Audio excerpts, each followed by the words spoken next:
I'm here live at the Keefe Company in Glen Arbor talking about how a young entrepreneur started making his own unique products. This and more coming up after the break. One Leelanau County high school student is already making and selling his own products, and every thread is hand-stitched right here in northern Michigan. We sent 7 and 4's Alyssa Heron to Keefe Company in Glen Arbor to find out more about this young entrepreneur and his business. Good morning to you, Alyssa. Good morning, Brendan and Melissa. I am inside of the Keefe Company studio right now with owner Kiefer Edwards. Thanks for joining us. Hello. So tell me, first of all, what is the Keefe Company and when did it get started? The Keefe Company started last summer in the beginning of August when I was 17.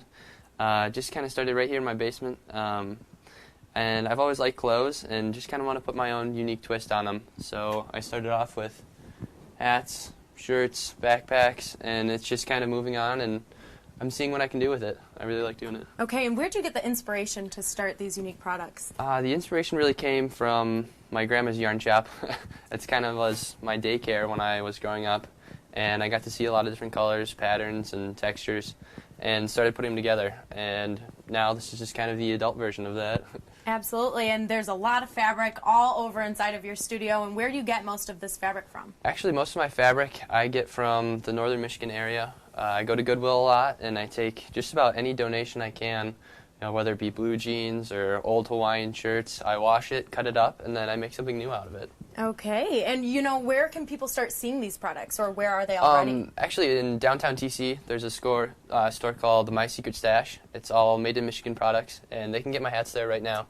But this summer, I'm going to be in 2 surf shops in Empire and 1 kayak shop in Glen Arbor. Okay, and you also have a website that you're selling these on, and where's the farthest order? Where has that gone so far? I've shipped to Oregon a lot. I don't know what it is with the Oregon people, but they really like to order, so I appreciate that. Okay, well, let's take a walk over to where you make all of your products. But I have to ask, you're still in high school, and how does it feel when you see people walking around the community wearing your products? It feels good. I always give them a high five and a handshake, and there's just a connection because it's still so small that I remember making, the hat or the shirt that they're wearing, and it's fun to talk about it with them. Absolutely. So we have some products that we kind of started in the last half hour. I want you to show me what we're looking at.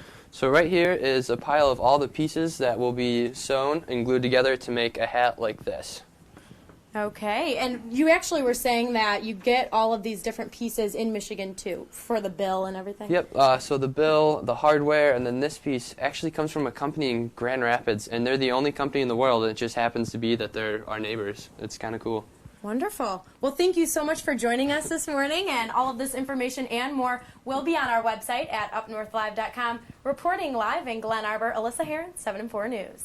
Thanks so much, Alyssa. So cool to see a dream become a reality. I know, and I keep saying it, but he hasn't even graduated high school yet. I can only imagine what he's going to do beyond his high school years. Right, it'll be fun to keep track of his progress. Oh, for sure. So glad we